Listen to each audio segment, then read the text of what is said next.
미국이 관세를 부과해가면서 이제 그동안 중국을 압박을 해왔지만 별 실효를 거두지 못했습니다. 그러니까 이제 무역보다는 중국의 급소라고 얘기할 수 있는 자본시장을 한번 건드려 보겠다는 그런 얘기인데요. 2016년에도 그랬었죠. 그 당시에 미국이 기준금리를 올려가면서 중국의 자금을 빼지 않았었습니까? 위안화 가치가 그 당시에 한 뭐 달러당 7위안 근처로 가니까 중국이 주식 거래를 중단하는 등 굉장히 아마추어스러운 그런 조치도 내놨었습니다. 그래서 역시 이 중국은 금융이라든가 이 자본시장에는 굉장히 취약하다는 게 그때 드러났었고요. 지금은 미국이 그렇게 기준금리를 올릴 수 있는 형편이 못 됩니다. 그러니까 미국의 기업들도 그리고 소비자들도 높은 금리를 참아낼 수 없다는 얘기가 되는 거죠. 지금 미국의 이제 연금 펀드에서 이 중국 주식을 사지 마라. 또 이제 점진적으로 중국 기업들의 어떤 신규 상장을 막자. 뭐 이렇게 나온다 그러면 사실 좀 중국도 이제 타격이 되긴 할 텐데 지금 현재 미국에 상장되어 있는 중국 기업들의 시가총액이 한 1.4조 달러 되거든요. 그러면 S&P 500의 시총이 한 24조 달러니까 5%에 해당되는 그런 금액입니다. 중국을 한번 그런 쪽에서 몰아붙이겠다. 뭐 이런 심산인 것 같습니다. 두 번째는 이런 소문이 나가자 이제 알리바바라든가 바이두, 그 다음에 텐센트 같은 중국의 이제 유니콘들의 주가가 크게 흔들리는 모습을 보였었습니다. 우선 펀드에서 주식을 사지 않으면 수급적으로 문제가 생기죠. 근데 더 큰 우려는 이 자본시장에도 미국의 규제라는 게 들어왔다는 것입니다.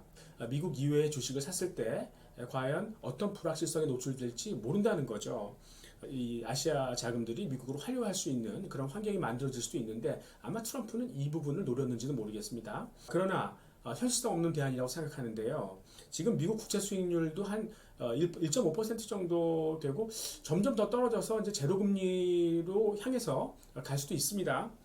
미국 기업들도 이제 좀 성장 탄력이 많이 둔화됐기 때문에 이 미국인들이 이제 노후를 위해서 약간 높은 금리를 원하는데 과연 어떤 대안이 있을까? 중국의 이 신흥 성장 기업들이 미국인들의 어떤 그런 투자 수익률에 많이 도움을 줬었거든요. 뭐 예를 들어서 알리바바 같은 경우는 지난 4년간 투자 수익률이 한 190%에 육박을 했었습니다. 중국 기업들의 미국 상장이 미국인들을 위해 이제 절대적으로 필요하다는 얘기입니다. 트럼프가 협상가라면 사실 그 서로 죽지 않은 식의 어떤 이런 규제라는 것은 이제 최후 협박용으로 남겨두지 않을까 뭐 이런 생각을 해봅니다. 세 번째는